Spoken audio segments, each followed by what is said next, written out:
عالم اسلام کی تاریخ کا بہت بڑا دن 17 رمضان مبارک، جس دن اسلام کا سب سے پہلا معرکہ کفر کے ساتھ پیش آیا اور اس کو معرکہ بدر اور غزوہ بدر کہا جاتا ہے۔ اس کو قرآن مجید نے یوم الفرقان بھی کہا ہے، فرق کرنے کا دن۔ یہ وہ پہلا معرکہ ہے جس کی دھاک کفر کے سینے پہ ایسی بیٹھی ہے کہ آج تک عالم کفر بدر کی للکار سے کانپتا ہے۔ ڈاکٹر اقبال نے امت مسلمہ کو ایک مشورہ دیا ہے۔ اس نے کہا ہے کہ شرط یہ ہے کہ فضائے بدر پیدا کر، فضا پیدا کر بدر جیسی، فضائے بدر پیدا کر، فرشتے تیری نصرت کو اتر سکتے ہیں گردوں سے کتار اندر کتار اب بھی۔ اور اسی مضمون کو دوسرے رنگ میں اقبال کہنے لگے، تو آج بھی ہو اگر ابراہیم کا ایمان پیدا، آگ کر سکتی ہے انداز گلستان پیدا۔ عالم اسلام کو یوم الفرقان غزوہ بدر کی للکار یاد رکھنی چاہیے۔ ملت کے جوانوں کو بدر کا سبق اور بدر کا نصاب کبھی نہیں بھولنا چاہیے۔ ہمیں آج جو درس دیا جاتا ہے وہ درس فلسفہ ہے۔ جو پیغام کفر کے مقابلے میں ہمیں بتلایا جاتا ہے وہ پیغام ہے مصلحت کوشی کا، وقت گزاری کا۔ ابھی دیکھو غزوہ بدر کا پس منظر مسلمانوں کو یہ سبق دیتا ہے کہ جب فضا پیدا ہو جائے تو اللہ مدد کر دیا کرتا ہے۔ جب فضا پیدا ہو جائے تو پھر اللہ مدد فرماتا ہے۔ جب فضا پیدا ہو، جب مدد کی فضا ہی پیدا نہ ہو، قرآن مجید فرقان حمید سورہ آل عمران میں سے جو آیہ کریمہ میں نے تلاوت کی تو اس میں اللہ تعالیٰ نے بدر کا ذکر فرمایا ہے۔ فرمایا وَلَقَدْ نَصَرَكُمُ اللَّهُ بِبَدْرٍ وَأَنْتُمْ أَذِلَّةٌ، فرمایا تحقیق ہم نے بدر میں تمہاری مدد کی حالانکہ تم تو کمزور تھے۔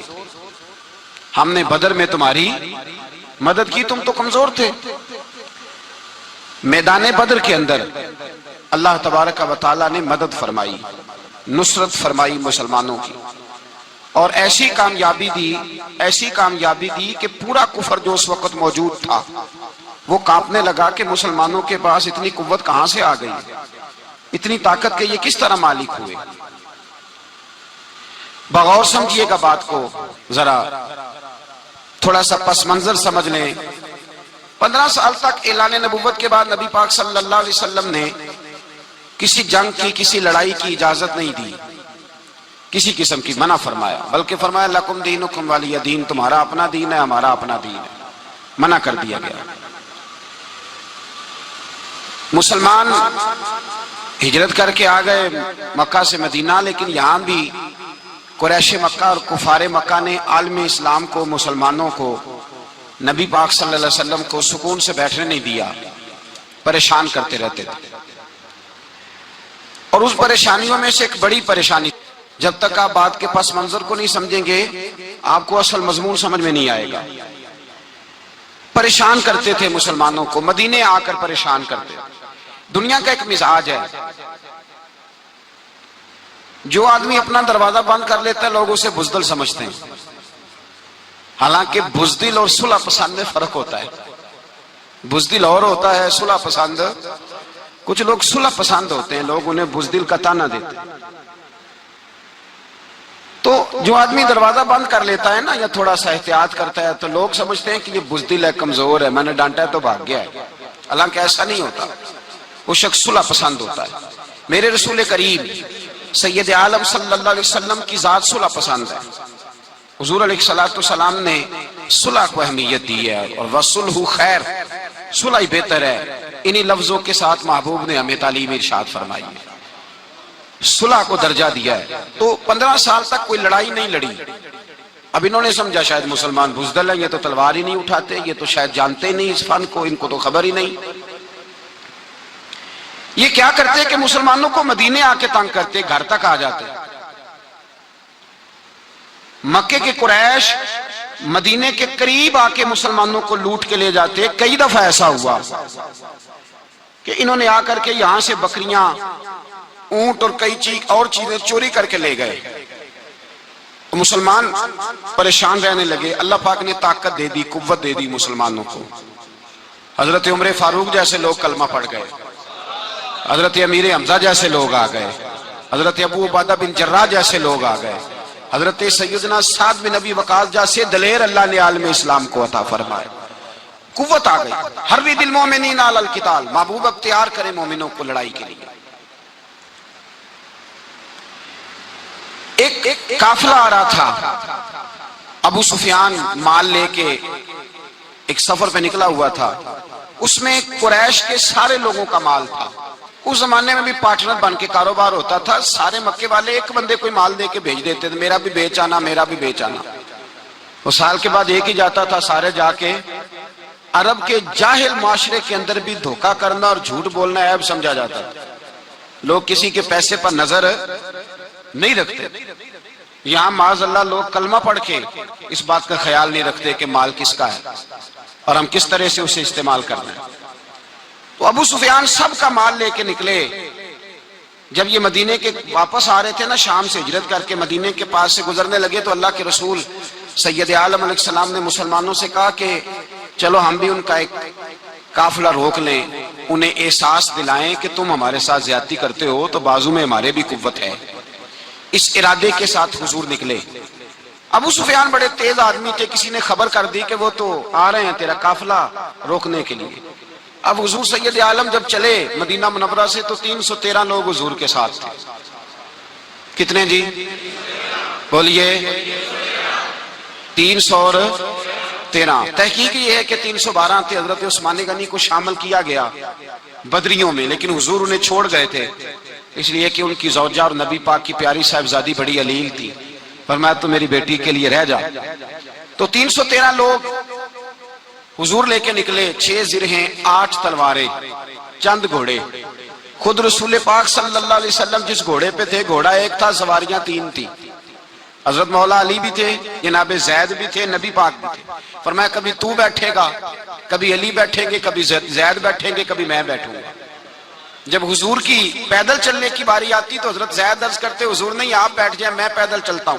حضرت علی کہتے حضور آپ بیٹھ جائیں میں پیدل چلتا ہوں۔ تو حضور فرماتے تمہیں ثواب کی زیادہ ضرورت ہے، مجھے بھی تو ضرورت ہے نا۔ تو رسول کائنات سید عالم صلی اللہ علیہ وسلم بھی پیدل چلتے، یہ تھوڑا سا سامان لے کے نکلے۔ ابو سفیان کو اطلاع ہو گئی کہ وہ تو آ رہے ہیں۔ ابو سفیان نے ایک آدمی کو دوڑایا۔ اس زمانے میں جب کوئی بری خبر دینی ہوتی تھی تو وہ آدمی اپنے کان میں سوراخ کرتا تھا، لہو نکال لیتا تھا۔ وہ جس آدمی کو بھیجا اس نے اپنے کانوں سے لہو نکالا، اپنے اونٹ کے کان کاٹ ڈالے، چیخے مارنے لگا مکے والوں دوڑو، مسلمانوں نے تمہارا قافلہ لوٹ لیا ہے، بھاگو۔ اب وہ تو پہلے دلیر تھے کہ یہ ہم سے چھپتے پھرتے ہیں شاید معاذ اللہ۔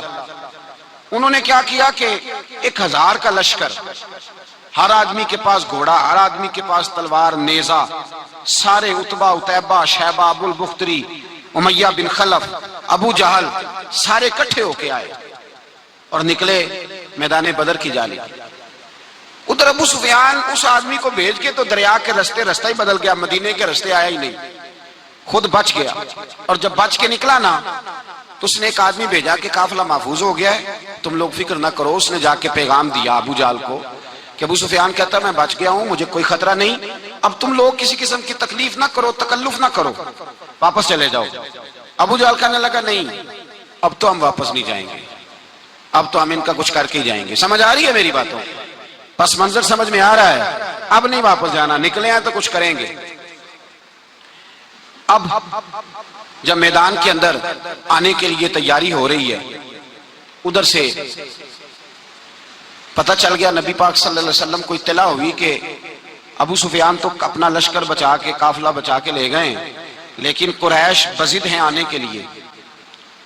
نبی پاک صلی اللہ علیہ وسلم نے ایک جگہ پہ تمام مسلمانوں کو جمع کیا۔ یہ بات قابل غور ہے۔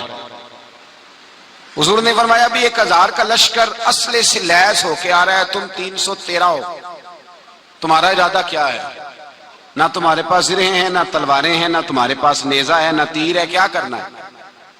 صحابہ کرام علیہم رضوان فرماتے ہیں جب نبی پاک صلی اللہ تعالی علیہ وسلم نے مشورہ لیا نا تو سب سے پہلے جو شخصیت اٹھی وہ حضرت ابوبکر صدیق کی ذات تھی۔ جناب صدیق اکبر اٹھے، عرض کرنے لگے محبوبہ بات ہی کوئی نہیں، آپ حکم کریں، ہم تو بڑی دیر سے تیار بیٹھے۔ حضرت عمر کہنے لگے حضور میں تو تھک گیا ہوں انتظار کر کر کے۔ اور شیر خدا مولا کائنات علی المرتضیٰ رضی اللہ تعالیٰ عنہ کہنے لگے محبوبہ زنگ لگ گیا میری تلوار کو، زنگ لگ گیا، کوئی موقع ملے دیواریں ہلتی رہتی ہیں اور در کانپ جاتا ہے، علی کا نام سن کے اب بھی خیبر کانپ جاتا ہے۔ فرمایا حضور زنگ لگ گیا، مہربانی کریں جلدی کریں، ہم تو تیار بیٹھے۔ حضور نے پھر توجہ کی، نبی پاک صلی اللہ تعالی علیہ وسلم نے پھر توجہ کی، تو یہ تو سارے وہ بول رہے ہیں جو میرے ساتھ مکے سے آئے ہوئے ہیں، مدینے والے بھی تو بولے نا۔ تو مدینے والوں میں سے حضرت مقداد اٹھے، حضرت مقداد رضی اللہ تعالیٰ عنہ، اور اٹھ کے عرض کرنے لگے یا رسول اللہ آپ کا اشارہ ہماری جانب ہے؟ حضور نے فرمایا ہاں تمہاری جانب ہے۔ تو کیا خوبصورت جواب ہے، اور کیا انداز تکلم ہے، اور کیا گفتگو بے حسن ہے، اور کیا پس منظر ہے، اور کیا دلیل ہے، اور کیا تاریخ کا مطالعہ ہے۔ حضرت مقداد کہنے لگے یا رسول اللہ ہم کوئی حضرت موسیٰ علیہ السلام کی قوم نہیں کہ آپ سے کہیں گے آپ لڑے یا آپ کا خدا لڑے۔ یا رسول اللہ ہم خشکیوں میں بھی لڑیں گے، دریاؤں میں بھی لڑیں گے، ہم خشکیوں دشت تو دشت ہیں، صحرا بھی نہ چھوڑے ہم نے، اور بحر ظلمات میں دوڑا دیے گھوڑے ہم نے۔ کہا حضور ہم وہ نہیں ہیں کہ جو آپ سے کہیں گے آپ لڑے اور آپ کا خدا لڑے، ہم تو تیار ہیں، آپ جلدی کریں۔ پھر حضرت سعد اٹھے، سعد بن عبادہ رضی اللہ تعالیٰ عنہ اٹھے اور کیا خوبصورت عرض کیا، کہا یا رسول اللہ کس سے لڑنا ہے؟ حضور بولیے ذرا یا رسول اللہ۔ حضور نے فرمایا قریش مکہ سے۔ تو صحابی کا وجد دیکھیے گا، انداز دیکھیے گا، کہنے لگے حضور سنا ہے جن نظر نہیں آتے، دیو نظر نہیں آتے، سنا ہے دکھائی نہیں دیتے، محبوبہ حکم کرے میں تو جنوں سے بھی لڑنے کے لیے تیار ہوں، میں تو ان دیکھی جگہوں پہ تلواریں چلا جاؤں گا، نبی کا حکم ہو تو کود جائیں ہم سمندر میں جہاں کو محو کر دے نعرہ اللہ اکبر میں۔ یا رسول اللہ حکم کریں کس سے لڑنا ہے؟ میرے نبی پاک خوش ہو گئے، حضور خوش ہوئے، چہرے پہ مسکراہٹ دوڑی، فرمایا تم پر کوئی غلبہ پا ہی نہیں سکتا۔ فرمایا چلو آپ اٹھو چلیں، نہ تلواریں ہیں نہ گھوڑے ہیں، نہ کوئی شے ہے، نہ پاس اسلحہ ہے، نہ کوئی بظاہر طاقت ہے۔ حضور اٹھے تو ایک ننھا مجاہد حضرت سعد بن ابی وقاص کے چھوٹے بھائی عمیر بن ابی وقاص، قد چھوٹا، حضور نے فرمایا سعد چلے عمیر رہ جائے، سعد چلے اور عمیر یہ چھوٹے ہیں۔ حضرت سعد کہتے ہیں میری عمر ابھی اس وقت تھوڑی تھی، میں 16-17 سال کا جوان تھا، تو بھائی اس سے بھی چھوٹے تھے، فرمایا تو رہ جا۔ اللہ اکبر۔ تو کہتے ہیں دیکھو عمر دیکھو، اور منانے کا انداز کیا ہے، جا رہے ہیں جہاد کے لیے، تو بچہ رو نہیں پڑتا گھر میں؟ حضرت عمر رونے لگے، کہنے لگے نہیں نہیں میں نے بھی جانا ہے۔ رونا کہاں جانا ہے بھائی؟ کوئی کھیلنے جا رہے ہیں، کوئی کھیلنے جا رہے ہیں، سیر کو جا رہے ہیں، کوئی جو ہے وہ کسی تفریح کے لیے نکل رہے ہیں، نہیں میں نے بھی جانا ہے۔ حضور نے فرمایا بیٹے تلواروں کی چھاؤں میں جا رہے ہیں، وہاں گرجدار آوازیں ہوں گی، وہاں سینے کٹیں گے، گردنوں پہ ضرب لگے گی۔ تو حضرت عمیر بن ابی وقاص نے نا اپنی ایڑیاں اٹھا لی، پنجوں کے بل کھڑے ہو گئے، کہنے لگے سونیا میں گردن کٹانے کو تیار ہوں۔ تو حضور نے فرمایا تیرا بڑا بھائی چلا جو ہے۔ حضرت عمیر کہنے لگے حضور قد میں بڑا ہے طاقت میں نہیں بڑا، قد میں بڑا ہے طاقت میں، کہا یہ قد میں بڑا ہے جسامت میں بڑا ہے طاقت میں نہیں بڑا۔ حضور نے فرمایا کیسے پتا چلے گا؟ کہا حضور کشتی کرا لیں، کشتی کرا لیں۔ چشمے فلک نے عجیب نظارے دیکھے، محبوبہ کشتی کرا لیں۔ حضور نے فرمایا کرو کشتی، کرا لیتے ہیں، کرو کشتی۔ کشتی شروع ہوئی تو سبحان اللہ کیسی عجیب اور منفرد کشتی ہے۔ حضرت سعد بن ابی وقاص رضی اللہ تعالیٰ عنہ کہتے ہیں میرا بھائی پہلوان کشتی سے پہلے گلے ملتے ہیں نا، تو کہتے ہیں گلے ملنے آئے تو حضرت عمیر میرے کان میں کہنے لگے تیرا تو نمبر لگ ہی گیا ہے، اور محبوب جسے قبول کر لے پھر اسے درگزر اسے رد نہیں کرتے، تیرا تو لگ گیا ہے، تو یار چل تھوڑی دیر کے لیے گر جا بھائی، جو ہوا چل تھوڑی دیر کے لیے گر جا، میں بھی سلیکٹ ہو جاؤں گا، تیرا کیا بگڑے گا؟ قربان جائیں۔ امام زرقانی کہتے ہیں نبی پاک کی آنکھوں میں آنسو آ گئے، حضور نے بات سنی تو رو پڑے، فرمایا ہم پر بھی کوئی غلبہ پا سکتا ہے؟ جس قوم کے 14 سال کے بچے لڑنے کو تیار ہوں انہیں کوئی گرا سکتا ہے؟ تو فضائے بدر پیدا کر، فرشتے تیری نصرت کو اتر سکتے ہیں گردوں سے، کتار اندر کتار۔ اب بھی تھوڑی دیر کے لیے بھائی آپس میں لڑے، گتھم گتھا ہوئے، پھر بڑا گر گیا، چھوٹا پشت سینے پہ سوار ہو گیا۔ میرے رسول پاک نے فرمایا چلو بھائی تمہارا دونوں کا جانا ہی مقبول ہو گیا ہے۔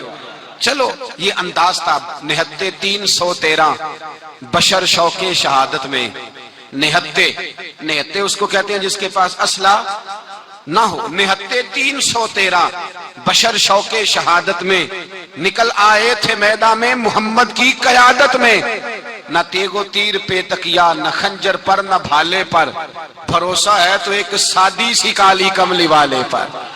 بھروسہ ہے تو ایک سادی سی کالی، زیادہ مہنگی بھی نہیں، سادی سی کالی کملی والے پر۔ بھروسہ ہے تو ایک سادی سی کالی کملی والے پر۔ میرے مصطفیٰ کریم علیہ السلام کا لشکر میدان کی جانب، ادھر کفار جوش و خروش سے طے پایا رستے میں۔ ابو جہل نے کہا کہ روز ایک سردار اونٹ ذبح کرے گا، گانے گانے والی عورتیں گانے گائیں گی، بدر کی فضا دیکھ لیں، گانے والی گانے گائیں گی، روز ایک اونٹ ذبح ہوگا، شراب کے دور چلیں گے معاذ اللہ، اور مسلمانوں کے خلاف جوش پیدا کیا جائے گا۔ ادھر کھانے کے لیے شے کوئی نہیں، کوئی طاقت نہیں، تو یہاں کیا ہوگا؟ میرے حبیب نے فرمایا راتوں کو سجدے کریں گے، دن کو اٹھ کے اللہ اکبر کے نعرے لگائیں گے۔ یہاں عبادتیں ہیں، ریاضتیں۔ میرے رسول کریم سید عالم صلی اللہ تعالی علیہ وآلہ وسلم سے پہلے کفار پہنچ گئے، انہوں نے پہنچ کر بدر کے میدان میں قبضہ کیا، جہاں کنویں تھے سب پہ قبضہ کر لیا، جو زمین خشک تھی ریتلی تھی وہ چھوڑ دی، اور جو زمین ہموار تھی اس پہ قبضہ کر لیا۔ جب نبی پاک صلی اللہ علیہ وسلم تشریف لے کر کے گئے تو ریتلی زمین تپتی ہوئے صحرا، 17 رمضان کا دن، صحابہ نے روزے رکھے ہوئے صحابہ نے کیا کیا ہوا ہے؟ کیا کرنے گئے؟ پکی گل لے تو یہ بولے تھوڑے ہو نا، میں کہ شاید کچھ حق ہوئے۔ کیا کرنے گئے تھے؟ روزہ رکھ کے۔ اللہ خیر ہی کرے، ہمارے ہاں تو روز نیا بہانہ ہوتا ہے، کہتے میں کام تے جانا، میرا تو نہیں نہ بنتا، روز نیا بہانہ ہے، کہتے نہیں میں تو مزدور آدمی ہوں۔ کس طرح کی بات کرتے ہو؟ اللہ نے فرض کیا ہے تو اس کا مطلب ہے کہ گزارا ہو سکتا ہے، چل سکتا ہے، تبھی تو فرض کیا ہے۔ حضور نے فرمایا روزے کھول دو بھائی، پر کون کھولے؟ کوئی نہیں تیار۔ اب اللہ کے رسول نے خود گھوڑے کے اوپر بیٹھ کر کھجور کھائی دوپہر کے وقت، جب حضور نے کھولا تو تب سب نے کھولا۔ 17 رمضان نبی پاک صلی اللہ علیہ وسلم کے آنے سے پہلے انہوں نے کنووں پہ بھی قبضہ کر لیا، ہموار زمین، حضور آئے تو ریتلی زمین ملی، وہیں صحابہ نے ڈیرے لگائے۔ اب پانی کوئی نہیں، کوئی شے نہیں، تپتا ہوا صحرا، اوپر سے سورج گرمی برسا رہا ہے۔ حفیظ جلندری کہتے ہیں کہ زمین دعا مانگنے لگ گئی، زمین دعا مانگنے لگی، زمین کہنے لگی خدا بندہ مہربانی فرما، تیرے رسول آئے ہیں تو اب ذرا مجھے ٹھنڈا نہیں کر دیتا؟ حفیظ جلندری کا نظریہ ہے، وہ کہتے ہیں زمین دعا مانگنے لگی، زمین کہنے لگی مولا تیرے حبیب کے قدم جب میری اس خاک پہ آئے، الہی حکم دے سورج کو اب نہ آگ برسائے۔ زمین کہتی ہے تیرے حبیب کے قدم جب میری اس خاک پہ آئے، الہی حکم دے سورج کو اب نہ آگ برسائے۔ میرے دامن سے گر ان کو ہوائے گرم آئے گی تو مجھ کو رحمت للعالمین سے شرم آئے گی۔ میرے دامن سے گر ان کو ہوائے گرم آئے گی تو مجھ کو رحمت للعالمین سے، زمین کہنے لگی مجھے شرم آئے گی کہ محبوب آئے ہیں اور میں، یا اللہ مہربانی کر۔ حفیظ جلندری ویسے تو حضور کی دعا، صحابہ کی دعا، سب کی بات ہے، وہ کہتے ہیں زمین نے دعا مانگی، جب دعا مانگی تو اللہ نے بارش عطا کر دی۔ حضور نے فرمایا لو بھی حوض بنا لو، پانی بھر لو۔ صحابہ کہتے ہیں چھوٹے چھوٹے حوض بنا لیے، پانی ہم نے ان کے اندر جمع کر لیا، جانوروں کو پلایا، خود بھی ہم نے وہ پانی رکھا وضو کے لیے، غسل کے لیے۔ فرماتے ہیں اب ریتلی زمین تھی تو سمجھ لیں بارش پڑنے سے پکی ہو گئی، ان کی جانب کیچڑ ہو گیا، پانی ختم ہو گیا، کافروں کی طرف ختم ہو گیا۔ یہاں حالات اس طرح کے ہیں کہ یہاں پانی جمع ہے، وہاں ختم ہوا، اور تاریخ کا عجیب حوالہ دیکھیں، حضور کو شہید کرنے آئے، 2 کافر رات کو چپکے سے اس حوض سے پانی پی رہے تھے جو مسلمانوں کا حوض ہے۔ ایک صحابی کہنے لگے حضور کافر پانی پی رہے ہیں، ہمارے حوض سے ماروں؟